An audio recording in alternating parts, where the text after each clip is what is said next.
become a free agent this offseason after a monster year, 93 catches, 9 touchdowns. Yesterday out in San Francisco, Kay Adams was talking to his teammate CeeDee Lamb about how hard he's been working to keep his fellow wideout in Dallas. Listen.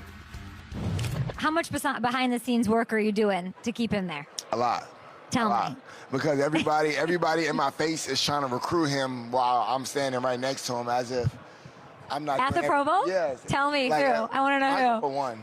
Let's Micah? start with Micah. He's trying to get out of here. Yeah, with I don't your know. Scooter. Go I don't do know what's something going on with him. He's a little too active to be on a scooter. Green Bay wants George Pickens. Yeah, What but do you they're think? not getting them.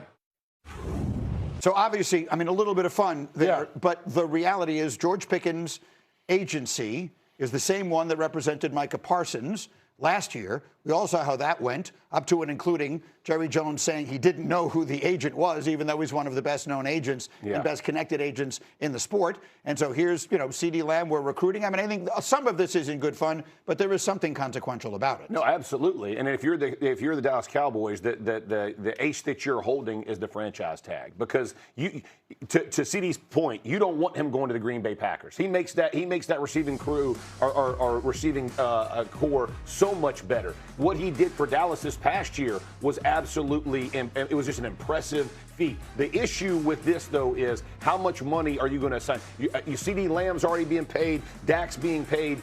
How much can you give that receiver room is going to be the question.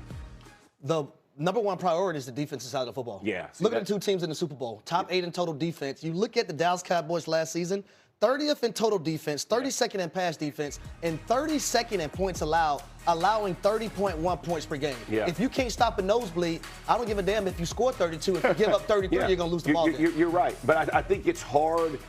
In the NFL, we play it 2 different ways, right? It's like, how do you better your team, but also how can you keep other teams from being better in your division that you're going to have to go see? I think they're going to they got to play both of those. I don't know anything about anything, but I know this. They're going to franchise tag George Pickens, right? Yeah. I mean, that's what's going to wind up happening here, right? I mean, how he handles that, I don't know. Because if you don't keep him, now you can trade, do a sign and trade with another team, but you got to get something out of it if you're the Dallas Cowboys. They're going to franchise tag him. Listen, the one thing I do know, that Jerry Jones is going to wait till the last minute, because he always does with these type of things, and he's ultimately going to get franchised. Here's the thing. George Pickens, like leaving Pittsburgh, and even a couple games this past year, did not look overly interested. I'm not saying he was or wasn't, but he didn't look overly interested a couple times. You franchise him, you can make me play. You can't make me play hard. There's something to say for that, too. You know it. And receivers of any position, what do they care about, Greeny? Chris Carter once said it to me, receivers only care about 2 things, me and my money. Let them know. We'll say, one of the, I'm going to use this word advisedly. Okay. One of the gutsiest calls in Super Bowl history. Am I allowed to say that this morning? Yeah, we'll let you get that. Fair enough. So we got into a conversation this morning about that and about the courage that it took. Again, that was on a 4th down. Yep. They give up 3 points right before halftime. If that play doesn't work, and this is the thing about the Super Bowl. It's not just the players. It's also the coaches who sometimes can be remembered forever for a decision, either on one side or the other. This is one of the most famous plays of all time. Again, that's Nick Foles on the receiving end, and it propels the Eagles ultimately to a stunning win over the Patriots in that Super Bowl in Minneapolis. So we were talking about those kind of decisions. And Jeff, you brought us back to a game in which you played and a decision a coach made that completely changed a Super Bowl. Yeah, Sean Payton, doing the onside kick, coming out of half. We're up 10-6. He comes out of the opening play of the second half with an onside kick, and they recover it. And it was absolutely deflating. I mean, you're standing there as a player. We're all on the line, on the end of the line, getting ready to run in. Peyton's talking about the plays, kind of what our script is going to be.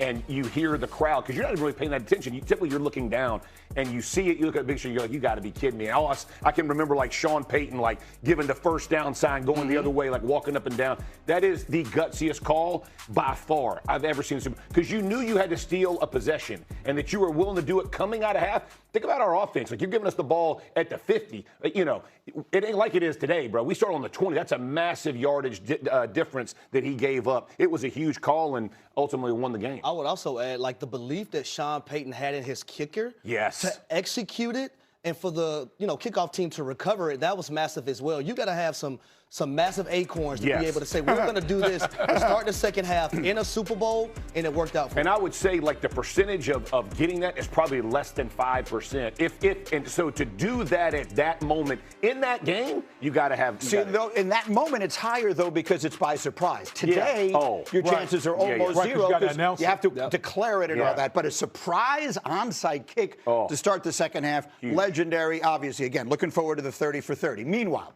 we got sneaky, huge news coming out of Philadelphia yesterday. Eagles' longtime offensive line coach Jeff Stoutland announced he is not returning to the organization. He was offered a role on the staff under the new offensive coordinator Sean Mannion, but declined. Stoutland's agent Alan Herman has indicated that his client was frustrated with how last season transpired, with his voice not being heard within the organization. I have two offensive linemen here. So I brought this in this morning and I said, is this something we want to do here today or not? And what's the first thing you said to me? This is huge. Yeah. This is a huge blow to the Philadelphia Eagles. Jeff Stoutland is one of those rarefied air offensive line coaches. He's elite. He's one of the best coaches in the game of football. And what we've known from the Philadelphia Eagles over the years is their offensive line year in and year out has been one of the best units in the National Football League. Right. Obviously, not last year, but the year before with Saquon Barkley rushing for over 2,000 yards. Why? Jeff Stoutland. He coached all those guys up. right. And so for him to leave the organization, that's going to be – I don't know if they can replace that guy, to be honest with you. No, this is massive news. And I'll say it this way, too. It's almost like because of him leaving – it's almost like they're going to transition into something completely new. Because if Stoutland can't get and didn't want to be a part of it, it's because they were going away from what he knew, the conviction that he had of being an O-line coach. And listen, every great O-line coach has a conviction, and they will tell you, this is how we're going to do it. There is no other way. We do it my way or the highway. That was the way Stout coached. That's the accountability he held for his guys. That means they're kind of veering off. They're going to change the scheme and the style. Well, I also think it's significant, Harry. Let me just, because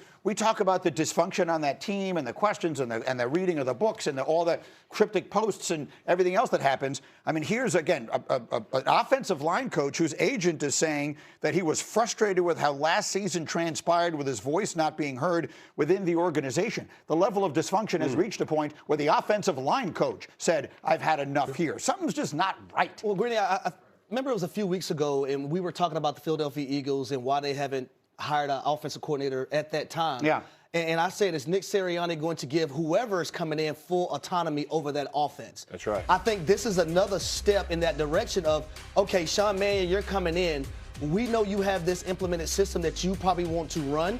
We're going to give you full autonomy and let you be the loudest voice. That's right. And that's the next thing for this offense to move forward. And it's a very different style run game. Like what Man's coming from and what Stoutland wanted to do. Those two things were not, they did not complement each other. The way that he wanted to run the game, and he's the run game coordinator. So all of those things have to fit. For play action, for protection, all of it has to look the same. For whatever reason, they couldn't get it working. But I think the bigger point is, you know, we've always talked about like all the sniping with A.J. Brown and all those type of things. I always said, if you're hearing that, that's only 10% of what's really going on behind the scenes. It's like 5-alarm fire. When you hearing snippets from players complaining, trust me, it's a lot worse behind the scenes. I like that, snippets. From now on, we're using that. We're hearing snippets from players. And now the offensive line coach is out. Staying in the NFC East.